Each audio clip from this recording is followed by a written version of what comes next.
So here, in order to look at the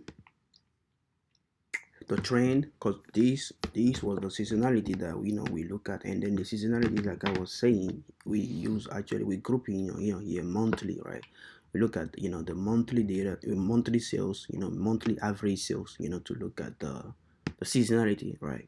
So when we want to look at the trend here, we, instead of grouping it monthly, that will be yearly, because we want to look at the trend, right, throughout the years, from 2013. We have a data here from 2013 down to 2015, right? We want to look from 2013 to 2015, what's going on. Are the sales going up throughout the years, or they are coming down, right? So that's how you measure the health of your business, like I was saying. So instead of having, we can still use the same pivot table, right? And then we just change the grouping here. Instead of having this grouping by month, we're going to have it yearly, right? So you just right click on the month here, and then you change the grouping. Instead of having it monthly, we have it yearly. Then you press OK. So it will change the whole graph. Even the graph changes, and then we have a new graph here, right? And here is the average sales. So clearly what we see here, we see an upward trend, right? Clearly you can see this graph is going up, but we do not have like an upward trend like for all the product. Clearly you can see here on the cookies, the sales of the cookies are going up. The coffee is going up, absolutely. This one as well, I would say smoothie. Smoothie is going up, but not quite. But these last two are really definitely not, they are not doing well, right? That will be cake and the pies. So the pies and cakes, they are not really doing well, but these first three are doing well, right? They are going up. And again, for the smoothie, we cannot actually conclude that actually the sales are going up. It might be because of like summertime. We definitely know in summertime we have uptick, right? In summertime we have higher sales. So that might be because of the seasonality that we have, a much higher sales, for smoothie. And definitely we know for cakes, sorry, for cookies, this like blue here, coffee, we do not really have, we have very low seasonality. So definitely if it's going up, it means in the reality it's really, the business is doing well, for these first two, which is actually cookie and coffee, right? But for the smoothie, definitely here we have, like slightly upward trend, but that might be because of the seasonality, right? Because of the summertime sales, that this is going up. And that's the build, and that's the limitation, of analyzing data, with Excel, right? So if you were to build a model, right, like yeah, if you were to build a model, you can actually remove, the seasonality, right, from your data set. So when you remove the seasonality, you can have a much more better, view and analysis of your data, because it's going to show you when you take out the seasonality, what do you have. Do you have just a random? Is this uptick due by, by a random, or is it really an upward trend?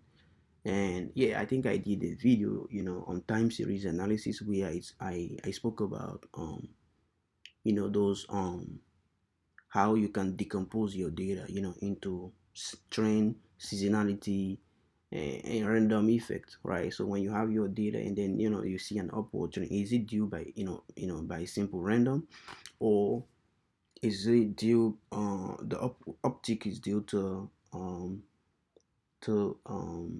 a seasonality effect, or is real, right? So it depends again. So there was, I think there is a video out, the time series analysis, introduction to time series, where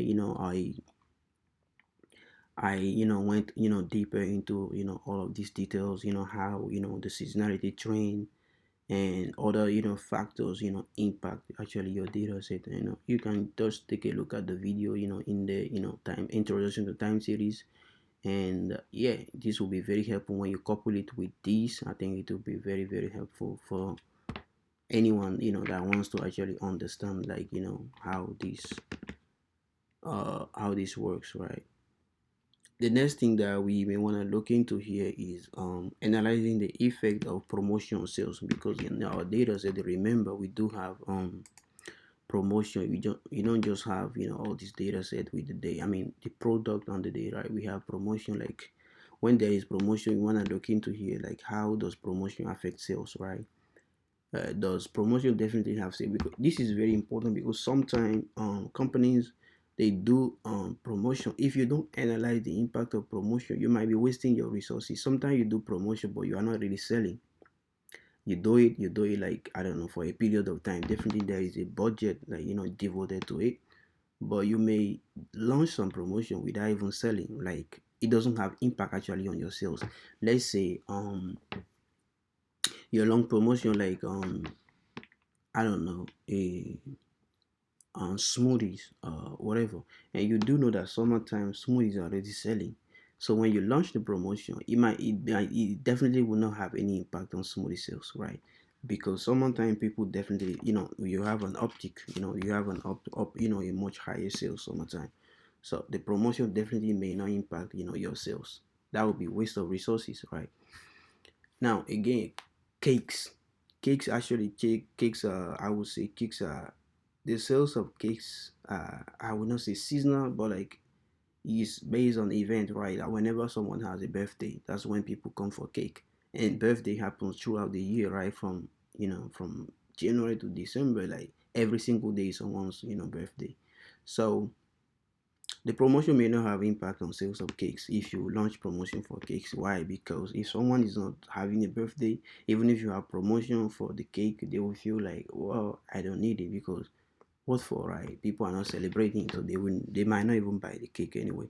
So promotion might not have impact on it, and if you are doing so, you might be wasting your resources. So when you look at the impact of promotion on cakes, this might help on, in seeing that actually, like, it's not really, impacting your sales, and you will stop the promotion, right? Save up your resources and maybe devote it to other products that are actually selling. And that's the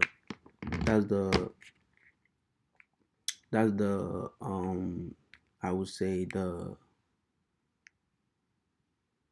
beauty of analyzing, and then drawing conclusions, seeing actually what's really going on within the the data set. So let's just jump right into it. We're going to create a pivot table here of the promotions and the various average sales of each of these products, and see how this is actually trending.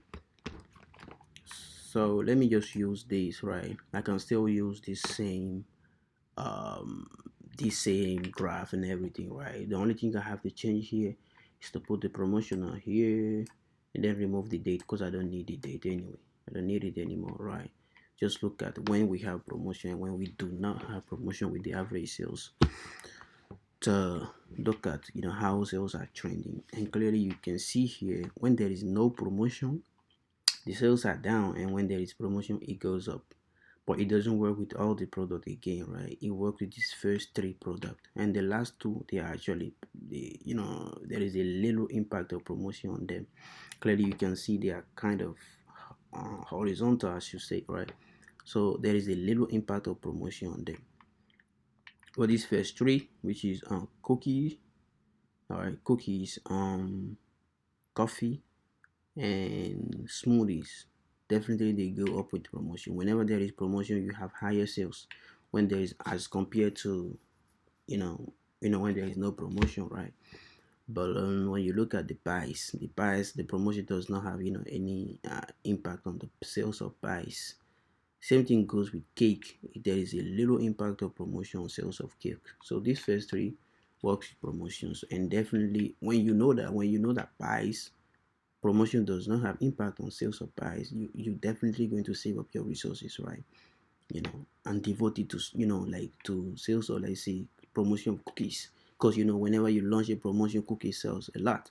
you know Definitely it peaks here, like from, let's say, 550 to 600, I mean, to over 600 average sales, which is huge, for the cookies.